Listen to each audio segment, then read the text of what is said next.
Hi, everybody. Welcome to the Hallmarkies podcast. And we're really excited today. We're talking with actor Markian Tarasiuk, and we're so excited to have you here. Thank you so much for coming on the podcast. Thanks for having me. It's great to be here. Yeah. Well, what we like to do with new guests is we like to learn a little bit about you and to tell us a little bit about what inspired you to get into acting. Oh man. I mean, I think people like to give a long, complicated answer to this question, but like I just loved attention as a kid. It's something that I don't think a lot of actors like to admit because it's a little shameful, I guess, to say that. But no, what really happened was I was loved attention as a kid. I went to my parents enrolled me to get that energy put somewhere into theater classes in Winnipeg, Manitoba, where I'm from, at the Manitoba Theatre for Young People. And I just started doing classes since I was 5 years old there at MTYP. And I remember I got cast as a porcupine in a play there at MTYP. And I was super disappointed because it wasn't a big part. I wanted like the lead roles, which were some more like a lion or some better animals. And I got cast as a porcupine.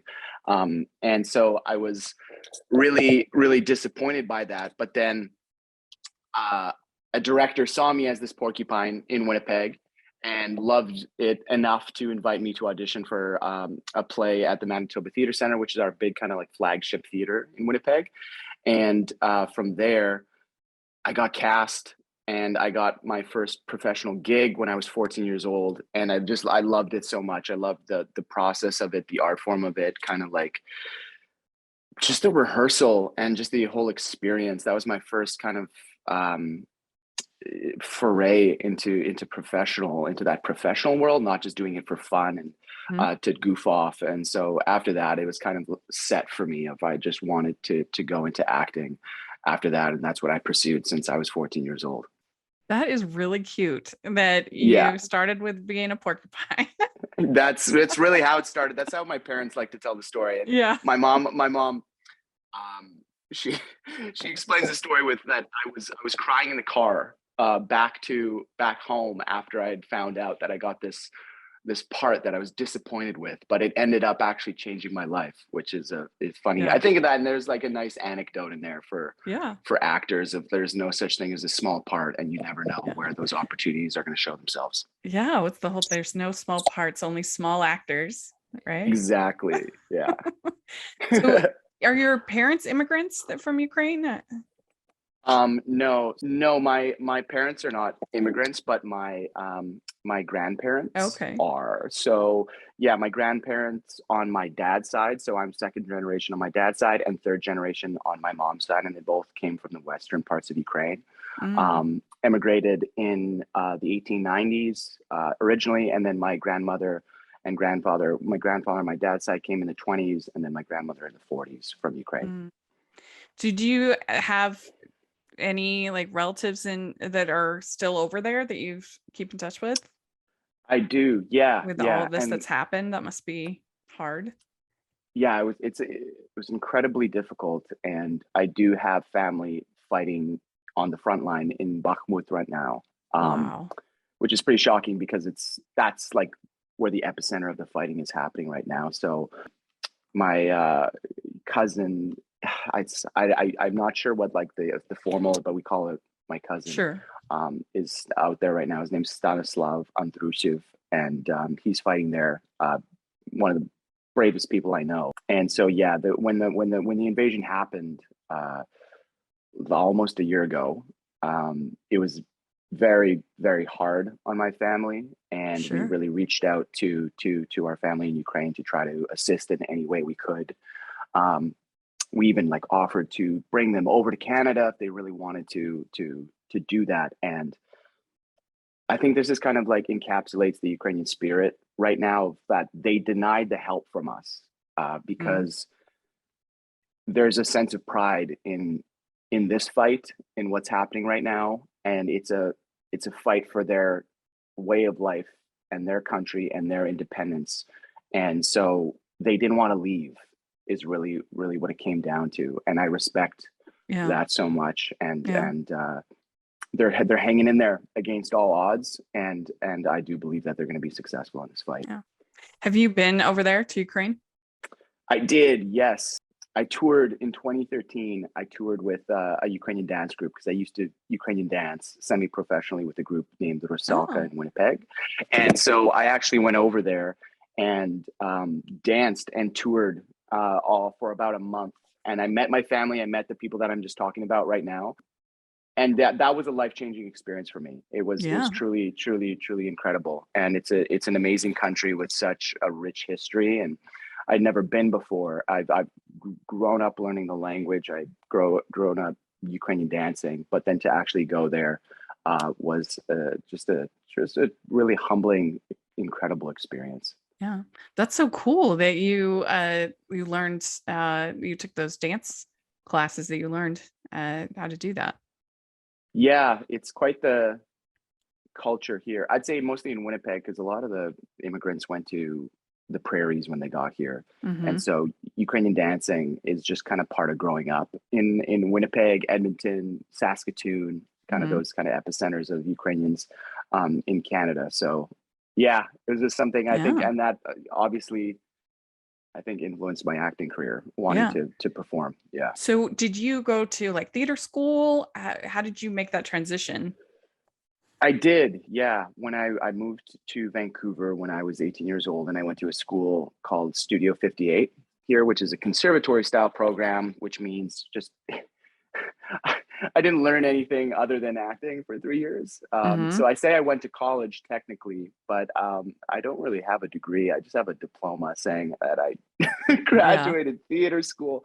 But yeah, I did that for 3 years, and it's a really intense program that I truly loved. And then Mm-hmm. after that, I really wanted to do theater school because I just found like that those were for me as an actor, those were the best teachers where that's where, you can really break down and get into the craft like no other place. Like you can do weekly film classes and all of that, but I'm always such a hardcore theater school advocate, just because I just believe Mm-hmm. in the training. And then I Yeah. graduated, yeah, in 2014, in the winter of 2014. So Yeah. been working ever since, Did you luckily. have any memorable roles on the stage? On the stage, Yeah. yeah, I did. I love that we're talking about this, by the way. This stuff makes me excited because you don't get to talk about theater often with people. But yeah, my the last kind of large musical I did was Billy Elliot, the Oh, musical. a lot of dancing in Uh, that one, so it makes sense. a lot of dancing, but I played the brother Tony, who was against dancing and didn't want Oh, his brother to okay. dance. So I actually didn't have to do a lot of the dancing, which was fun. I remember I learned to tap dance for 2 months before I did that role Uh-huh. because I thought that I would have to be doing that in the show because a lot of the other ensemble members do a lot of tap dancing. And so I Yeah. thought they'd sneak me in to just try to fill out the ensemble a little bit more. And I got there. I was like so excited. I did 2 months of tap dancing. I was like, yes, let's go. I was like pretty good. I felt pretty good. Yeah. And then I got to first day rehearsals. I talked to the choreographer, and he's like, "Oh, you're not dancing in this Yeah. at all." I was like, "Wait, what? I just learned this for 2 months for nothing." Yeah. So that was my one last like big memorable role that I did. I've done a couple smaller stage things here in Vancouver, but that was my last big one. And then I'd say at school, my favorite role was I played McMurphy in One Flew Over the Cuckoo's Nest, the play version of Oh. that. So the Mm-hmm. old Jack Nicholson role. Yeah. We did that play. I was young, but as we all were, so I was a little too young to even play the part now. But it was just such a memorable, and I love that play so much. So that one sticks out to me. Well, now that we know that you're such a skilled dancer, we've got to work that into one of these Hallmark Lifetime, one of these movies of the week. We got to Yeah, get if you any, like we can't let Will Camp have all the dancing fun. We got to get you in there too.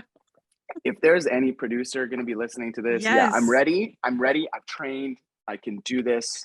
I just give me some Yeah. weeks to brush up before the film. But yeah, I definitely like something like La La Land Oh my gosh, I would die. is like on my complete bucket list of like something to do. I just think that that style, and I think we've lost it a bit. Like when in the 40s, 50s, 60s. Those films were so iconic, and Hmm. they're coming a little bit back with, when we had In the Heights, we had West Side Story. So I'm happy to see that happening in film right now, is just like Hmm. going back to musicals a little bit, and the art form being pushed cinematically. Hmm. So Yeah, it's a dream of mine. there even has been some in these movie of the week, like with the Christmas Waltz. There was one with Corbin Blue where he got a tap dance. So let's make this happen. You're listening, Hallmark. Let's Let's do make it. it happen. Yes. Yeah, I think Hallmark should be doing more musicals. Yeah. They I mean, should who be. wouldn't watch that? And like music is such a big part of Christmas carols and everything. It just makes sense. I mean, and It those does. those live musicals do so well, that they do. I It's mean, yeah. Rachel, get us in there. Let's Yeah, produce something. let's do Let's it. make it I'm ready. happen at Hallmark. I'm ready. We're ready. We're ready. Yeah. Ho, ho, ho. We'd like to take a second and thank our sponsor for this episode of the podcast. It's the Hallmarkies Patreon. Do you love Hallmarkies podcast, especially at Christmas? Do you enjoy the holiday previews, recaps, interviews, and bonus episodes?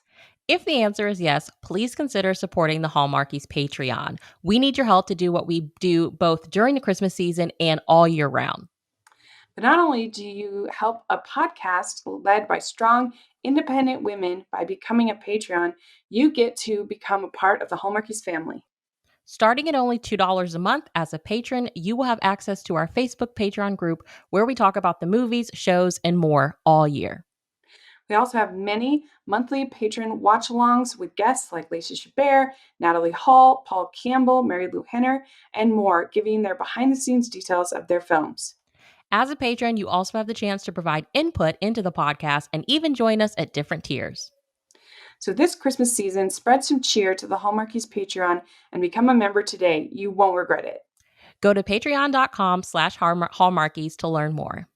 That's patreon.com/Hallmarkies. I saw that you were in a movie with our good friend Donna Benedicto, Yes. Wedding Cake Dreams. And Wedding Cake Dreams. she is one of my favorite interviews I've ever done, talking about she loves craft services. Like we Wait, talked does for she? about I don't 20 know this minutes about on her. like craft services. Oh my! I mean, we can go there Yeah. if we want, Rachel. We can go to craft services. Yeah. And we can chat. I can name you my best craft services that I've had. We can really go into it. Yeah. I But love we were Donna. so That's excited nice. because I think this was her first lead. And so we just love her. I think she's so great. So how fun. Yeah. I think that was her first lead, and that particular movie, that was like right at, I think we filmed that in 2020. Mhm. So it was one of the first kind of gigs out of COVID, out of the Yeah. lockdown that I had. So it was, and So that probably year, not like as good craft services for that one. no, because they changed the rules, right? Yeah. Where you couldn't just go and grab anything anymore. They put everything behind plexiglass, and somebody had to hand it to you with gloves Yeah. on. Yeah. So I was getting apples and snacks and whatever through a plexiglass. So the buffet experience went away, and has not come back actually. So that's something that I'm just waiting for us. That will be the true barometer of us as the film industry getting out of COVID. Will be being able to just grab things at craft services again. Yeah. That would be the final step. The final step. Was that your first lead in one of these? Oh man, was it my first lead?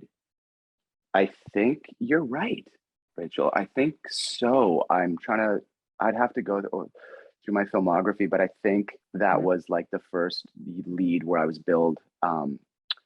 No, sorry. No.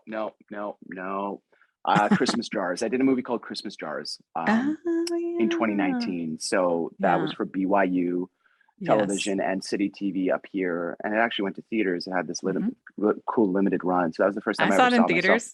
Did you? Oh, I did. fantastic. Yes, that's thanks for right. coming out to that. No way. Yes, I did.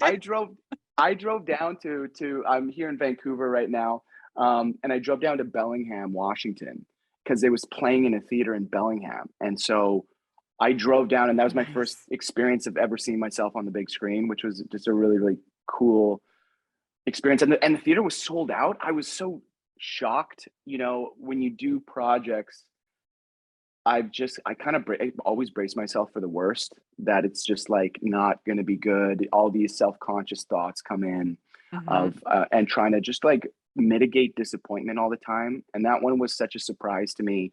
Not that I didn't think it was good. It was just, I didn't know that the support and kind of the enthusiasm would be like that. Cause I went down to Bellingham and the whole theater was sold out. I was just, and I kind of sat there and nobody knew I was there Mhm. or like in the movie.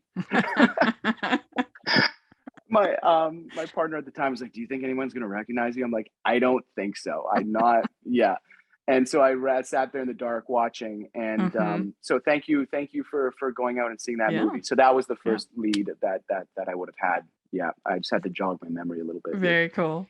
Yeah. Yeah. So you were on Virgin River. And Yes. yeah. And were you one of the like the drug people? What was your No, I know I look like one of the drug people. You're like, if that face is on Virgin River, he's selling drugs. No. No, I wasn't one of the drug people. The- I played Parker. And Parker was Lizzie's ex from Los Angeles, kind of like the hot shot. I drove in some Maserati car to Virgin River, which was hilarious. And so I see where you're going with this. Maserati car, guy from LA, could be drug dealer, but ended up not being one. well, there's And that whole plot in the series there of is. the things get messy. Yes, where things get messy. But no, I was actually hoping that I would get wrapped in some of that mess Yeah. a little bit, but they no, they decided that Parker would be going back to Los Angeles and that Lizzie's going to stay up in Virgin River with Ricky. So my attempts as a character to get her out of Virgin River did not work. Ah, darn. Darn, I know. Where's the subplot where we follow Parker and Lizzie in the big city? I don't think people would be as excited to watch that if you're a fan of Virgin River. I'd like to take a second and thank our sponsor for this episode of the podcast. It's the good folks over at Baker Publishing Group. Looking for the perfect read for Valentine's Day? These historical romance novels will woo their way into your hearts. First up, we have The Maid of Ballymacool by Jennifer Dybel. The only home Brianna Kelly has ever known is Ballymacool boarding school. But when the son of local gentry arrives at the school to deal with his unruly niece, an unexpected discovery uncovers the truth about her past and the key to her future. The Rose and the Thistle by Laura France. Amid the Jacobite uprising of 1715, an English heiress flees to the Scottish lowlands to stay with allies of her powerful family. But while castle walls may protect her from the enemy outside, a whirlwind of intrigue, shifting allegiances, and temptations of the heart lie within. Hearts of Steel by Elizabeth Camden. When successful businesswoman Maggie Molinaro offends a corrupt banker, she unwittingly sets off a series of calamities that threaten to destroy her life's work. She teams up with charismatic steel magnate Liam Blackstone, but what begins as a practical alliance soon evolves into a romance between two wounded people determined to beat the odds. Then last up is The Last Chance Cowboy by Jody Headland. When midwife Catherine Remington is accused of a murder she didn't commit, she flees to Colorado to honor a patient's dying wish to deliver a newborn to his father. But what she doesn't bargain for is how easily she'll fall for the charming sheriff, or how quickly her past will catch up with her and put their love and lives in danger. Listeners of Hallmarkies podcast can get these and many other great books by going to bakerbookhouse.com/featured/Hallmarkies, and from February 12th to 28th, save 40% using code Valentines40. That's bakerbookhouse.com/featured/Hallmarkies, promo code Valentines40. So you were in 2 Hallmark movies last Christmas. Yeah. And so how did all of that end up happening that you're in these 2 kind of ensemble pieces? Yeah, I mean, it happens like most of them happen, of just auditioning for them. Did And you self-tape? I did self-tape for those. And luckily been very lucky and treated well by Hallmark over the years, and so they keep bringing me back, which I'm really Mm-hmm. really thankful for. And they've just been such a big support in terms of my career, starting out with, and so it's nice. I think I have that relationship with Hallmark. I hope they feel the same way. But so yeah, those ones kind of came at the same time. Actually, I was filming those simultaneously. So one day I was going to Christmas at the Golden Dragon, and the next I was going to Our Italian Christmas Memories, and they just kind of I actually didn't self tape for one because I'd worked with Catherine, the director, who unfortunately just passed away recently, which I was Oh. so sad to hear. Yeah, Catherine Siren, and I didn't know she was ill at the time of the filming, so she was actually working right until the day that she had cancer at the time, Oh. and all of us were unaware of it. She didn't let us know as a cast, and she's so kind to me. That was my second movie with her, and so yeah, super I didn't sad to realize hear about. that.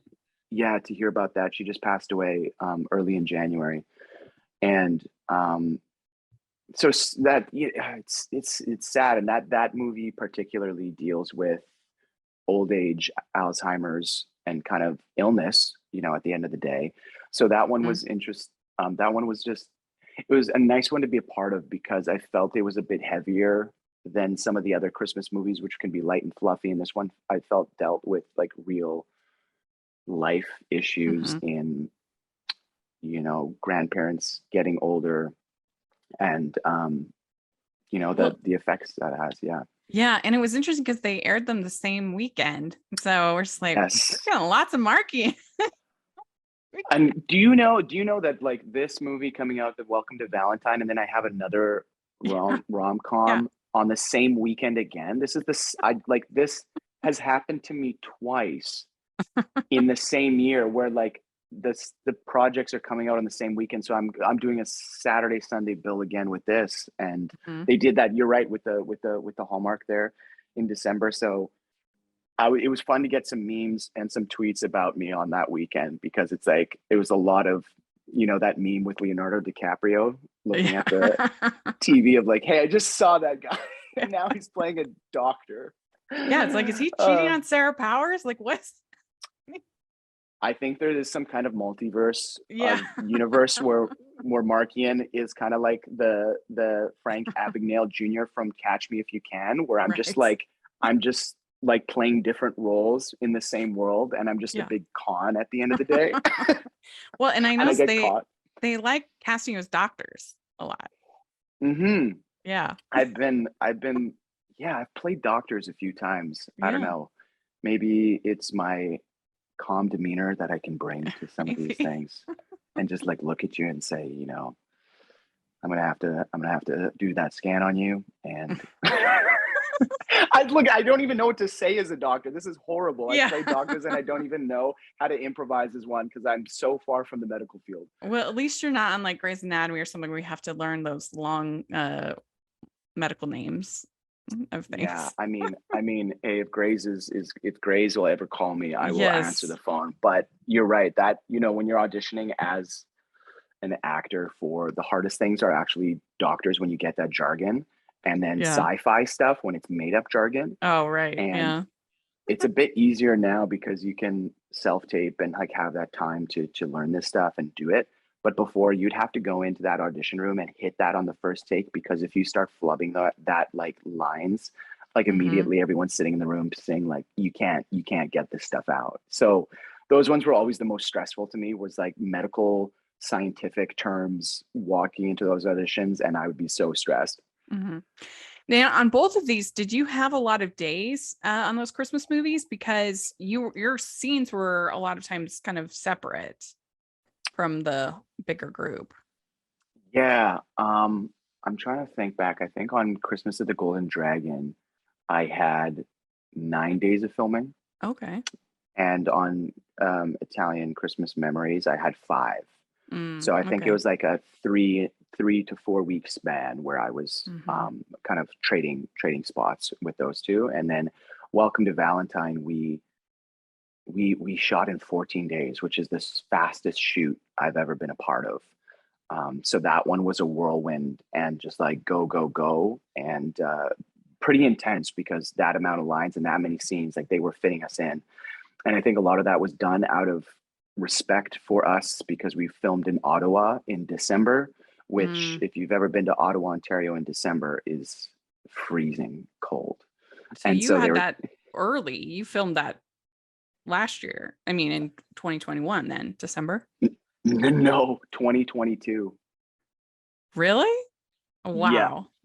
So it's not only was it the fastest shoot that I've ever done just in terms of speed, but it was also the fastest turnaround. So Wow. we Even for finished. Hallmark, that's fast. Isn't it? Yeah. I was shocked when I got the part. I was like, oh, a Valentine's movie. Okay, great. I'm like, wow, they're doing that early for like 2020. What is it? 2024. They're going to be doing that, and they're like, no, it's coming out this Valentine's. I was like, but that's like a month away. They're like, yeah. So we finished filming on December 14th of this past December. Gosh.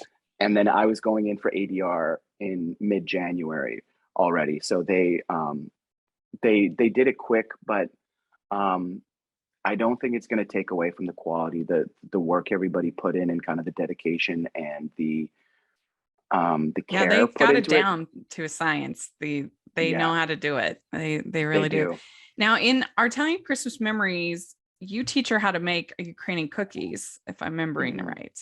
Was that something? Right. Oh, good. So, is that something you added to the story because of your heritage, or?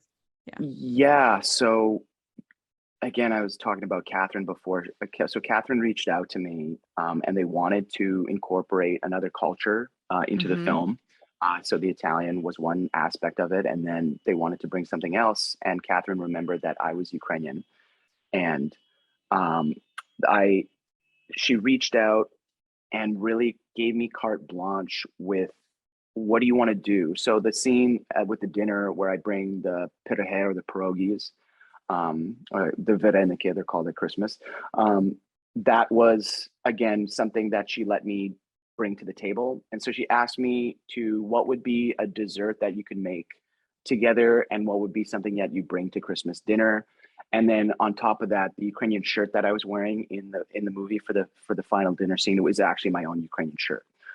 So I brought that to the table when I had my fitting and talked to the costume designer, and I said, I think I'd really like to wear this shirt here. And so again, too, just speaking about the kindness and care of Catherine, that was really her idea. And she just let me bring my Ukrainian heritage to the movie, and I had a say in what was being done. So again, really thankful to her. And as far as I know, I've never seen a Ukrainian represented that way in Hallmark. So I will take the mantle and I'll say, hey, it's the first unless somebody corrects me. But especially this year with the war, I think it just hit different in a more special way that was something offered to me from Catherine, from Hallmark, the network, and that I got to do. I think it was really special. That was really cool. So let's talk about Welcome to Valentine. Why don't you tell the audience a little bit about the movie? What would be your kind of pitch to tune in? Somebody put out a synopsis and they said it really great. It's when Harry met Sally with a Southern flair. I think that's like the quickest elevator pitch I can give about the movie. Romantic, I would say comedy about Olivia and George. So Catherine plays Olivia and I'm George. And we get stuck together in a car in a 1973 Ford Cougar. And we go for a cross-country road trip. The car breaks down in her hometown of Valentine, Nebraska. And I think everybody that watches Hallmark can fill in what happens the rest of the movie. So did you actually drive the car? Did they like pull it for the scene? I did drive it. And it was the hardest car to drive. It number one, I'm so embarrassed to say, I've never driven standard before. Yeah. I've just been surrounded by automatic cars my entire life. So you had to learn stick? I had to learn stick. So I had a training session to learn stick. And not only was this a stick, which I didn't know how to do, um, the clutch and the motor on this 1973 Cougar was, I mean, hard is putting it easy. Like in order to gear shift the clutch, you'd get a leg workout every time. You had to push this clutch so hard into the ground to try to and then the stick, trying to find each of the gears was near impossible because the stick was like 2 feet long. So it was like this, and it's one of those like big ones. So I think they saw my training and said, okay, Morgan, we're gonna make sure you drive this the least amount possible. But I still did have to in the movie. So you do see I stalled out once. I'm proud to say I only stalled out once. And then the rest of the movie, they had a professional driver come in and kind of do the rest. So because yeah. the hardest part about, especially in an old car like that, is the starting, getting into gear. The once you get going, it's easier. But yeah, I don't envy you that. Not good at stick myself. You're right. The hardest part was the start of it and just like getting that clutch to grab whatever. I do I know what I'm talking about? Not really, but sure. But when that clutch gets grabbed, you know, the thing goes into. But yeah, that was difficult. Yeah, I don't really. I like cars. I love them enough to drive standard. I like my automatic transmissions. I'm the same. I agree. So when you got to work with Catherine, who's one of our faves, we love her so much. And did you do anything at all to like build your chemistry? Yeah, I mean, again, because it was such a quick shoot, it was trial by fire in terms of chemistry. We went out for dinner together, her and I, before the shoot started. So we met, and you know, all of these movies, Hallmarks or others, because I've done feature films with a love interest before, and there's just a lot of time. It's like you don't have the time to really prep and build chemistry just based on schedule and people's flying in here and there. So that chemistry, I think, is built mostly on set, you know, and just getting to know each other every day in the hair and makeup chair, chatting, getting into scenes, talking about your characters, and building up a rapport inside the process itself is mostly the case on, at least it has been for me on most of these. So we did have dinner before, we chatted a bit, but then we have to both go learn lines and stuff. And so that chemistry that you're going to see in this movie, I think, was built in the moment and on screen, like as you're watching it, which is an exciting way to work too. There's of course where you can do rehearsals, get really comfortable with each other and build rapport, which is, I think, mostly tied into theater shows. And then with films, it's got to be more spontaneous and in the moment. So Catherine and I, obviously, we got along great, and I'm excited to see how that translates into the movie. Yeah, me too. She has a gift for, I think, having great chemistry with all of her leads. She's just so sweet. Yeah, she's so there hasn't been a dud yet. Oh no. You're looking at me right now being like, Markian, don't let us down. We're really excited for this movie. Gosh, now I'm stressed. Am I going to be the first dud with Catherine Davis? Oh no. So what small town in Canada is pretending to be Valentine? Nebraska. It was Almont, Ontario. So about 45 minutes to an hour north, I believe, of Ottawa. So we split the filming from half in Ottawa, half in Almont. So all the interior stuff is mostly done in Ottawa, and then all the exterior with the streets and the small town vibe is Almont. Very cool. Well, what do you think makes this movie stand out and or special from the other movies that you've done? I think for me, but our director Stefan, our lead executive producer Ashley, really let me, I'll speak for myself, take the reins a little bit in terms of my character. And I've never had this sort of freedom on a Hallmark before. And I think that doesn't have to do with, the director or the producer saying you have to do it this way or whatever. It was within the script already that came to me. That George was, I saw an opportunity to be a bit more goofy, a bit more loose, and a bit more myself, just because it was, I would say George was the closest character I've ever had in one of these Hallmark movies to myself personally. A lot of the time when I'm on screen or get these types of roles, I have to put a lid on my goofiness a lot of the time. I have to put a lid on it just because it just doesn't match what's written in the script. So this one, I was able to, have a little bit more freedom, and I think you'll see that in this movie. And I'm hoping that this particular character of George as a lead in a Hallmark movie, people see a bit more of a real guy. I've always been not teased, or it's just been pointed out that when you get into these lead roles, a lot of the memes and stuff online are, it's like all these guys are cookie cutter guys. That's just kind of the way that people perceive. If I'm speaking real, like people who look like me, and in that world. And so this one, I just got to break out of that a little bit out of the mold, and that's good to hear. Brought a lot of fun to it, and so did Catherine, and our rapport and repartee back and forth was a lot of fun. So that's what I'm hoping, and and if I'm speaking honestly, that's what it is to me, and I'm really proud of this one and really excited for it to air. Well, we're really excited to see it. Well, I have to ask you real quick about the Why Can't My Life Be a Rom-Com? Yeah. You're a doctor in this one, right? Yeah. Yes. When you talked about doctors, I was just like, yeah, I have played one. I'm like, but I haven't, the Our Italian Christmas Memories was the last one. I'm like, oh my gosh, you're right. I'm a doctor in this one. I actually so I filmed Our Italian Christmas Memories, Christmas at the Golden Dragon, and then Why Can't My Life Be a Rom-Com?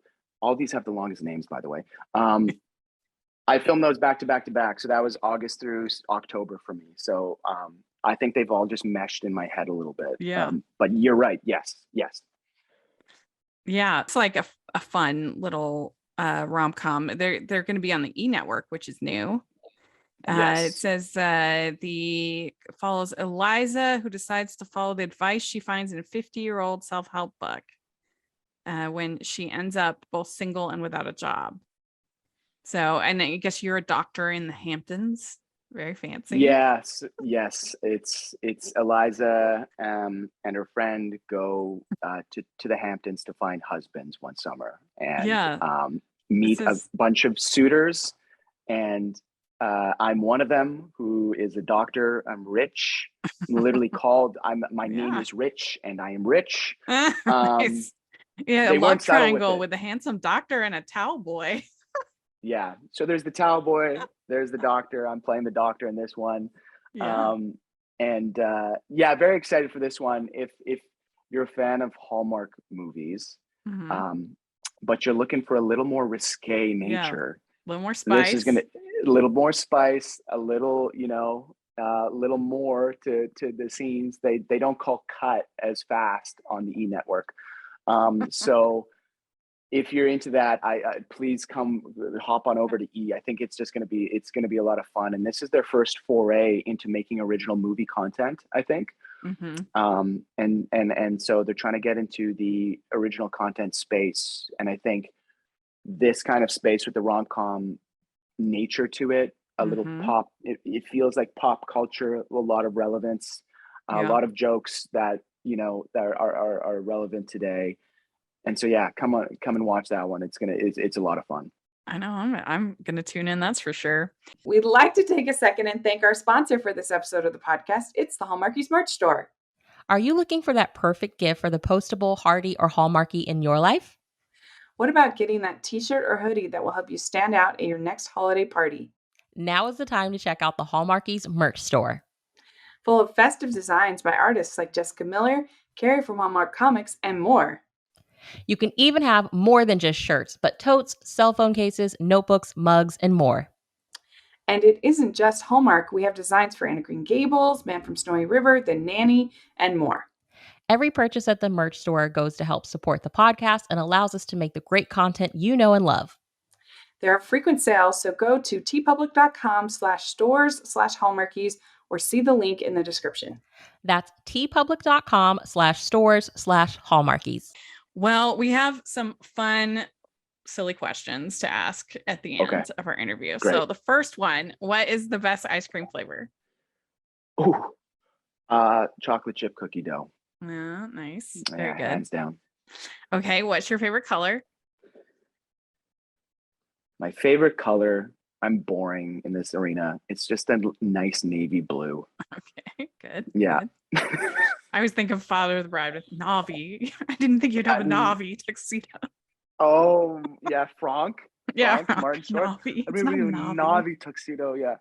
You know how many times I say every party has a pooper? That's why we invited you, George Banks.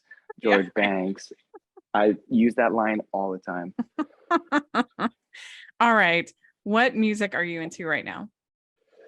I just discovered this artist called Talk. Oh. Kind of, it reminds me of Mumford and Sons Okay. type. So I've just had his album that he put out last year on repeat recently. So go check him out. Yeah. Cool. Good. All right. What's your go-to date night food? Oh, go-to date night food. I think there's two versions of this. I can go out for date night or I can stay in for date night.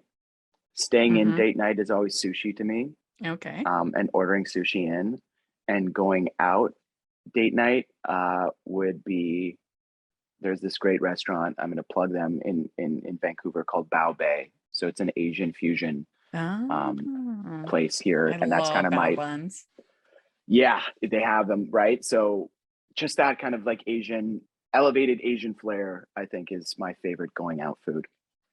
Well, if you are going to go out on a date, what is your favorite date night activity to go out and do? I'm a simple man and I just like good food and drink, to be honest. Yeah. I think a lot of people like to do kooky things on their first dates. They're like, let's go laser tag or mini golf, or like doing that. And I'm just like, nah, I really love conversation. I just want to get to know the person. And I think going out for drinks and dinner is just the easiest way to do that. I'm with you. I agree. And we always say, if you are going to do the dinner and a movie, we say flip it. So you do movie and dinner, or movie and drinks, or something like that, because then you have something to talk about. You can talk about the movie. Yeah. I mean, movie for me is a hilarious barometer test for dates for me. Yeah. Because number one, you do get to know them a lot. Is if they choose the movie, what does that say about them? And then number two for me, and this has been a deal breaker for me on dates before, I can't stand talking in a movie. If I'm going to the cinema, I'm just there and in dark, phone away, and I'm just watching, and that's the purpose. And I've had dates who will start talking to me and it drives me up the wall, because I'm like, I'm trying to watch a movie. So I try to stick away from dates at the movies until later, the fourth or fifth. Yeah. And I don't think you want to go to a romantic movie on a date. It's too awkward. I would say I think the perfect movie for a movie date is to go to one that's just like a little bit scary, but not like murder scary. You get a little bit, there's like a little bit of fun, a little bit of awkwardness, So I think that's my theory. I think you're right. Yeah, I think you're right. I think that's the way to go. Yeah. Good. Okay. Which do you like better, dogs or cats? Dogs. Yeah. Okay. Which do you like better, beaches or mountains? Beaches. Yeah. Me too. Okay. What's your favorite holiday to celebrate? Favorite holiday? Simple, generic. It's Christmas. Yeah. I love Christmas. It's hard to beat Christmas, because Christmas is like a whole season, I know. And like, I'd like to say Halloween. Halloween's fun. but I'd just be lying to myself because Christmas is just always going to be the winner. Especially, I mean, the dream for Halloween is to be able to do couples costumes. I mean, I figure that's one of the big reasons to be in a relationship. Yeah. Is the costumes? Yes, couple costumes. I don't know if I've ever done a couple Oh my costume, to be gosh. honest. I don't think I've ever done it. You got to do Yeah. it. When Take advantage when of the the time perks. comes, I will. Yeah. Yes. Okay, good. All right. What is your favorite Hallmark or romantic movie? My favorite Hallmark romantic movie. My favorite romantic movie is always going to be The Notebook. Oh, Again, okay. I'm giving a lot of generic answers here, so I feel a little boring to anybody that's listening right now. But I was in love with Rachel McAdams, still am. So that movie to me is always going to be the pinnacle of relationship romantic movies to me, and I just watched it over and over as a kid or a teenager. So they're that's doing just they're doing a Broadway musical. I do know this. Yes. I do know this. And they're just doing a Broadway musical of La La Land is in development. Yes, too. they just announced that. So that'll be interesting. Yeah. Really. But yeah, I don't know. Please don't butcher my baby, Broadway. Please don't butcher my baby. Yes. Well, very good. You answered all the questions. Okay, great. Yes. Well, thank you so much for coming and talking with us. We really appreciate it. And if people want to follow you on social media, how do they do that? They can follow me at Mark Taras. So half of my first name, half of my last name. And that's my handle across everything. Okay, great. We'll have all that in the description so people can follow you.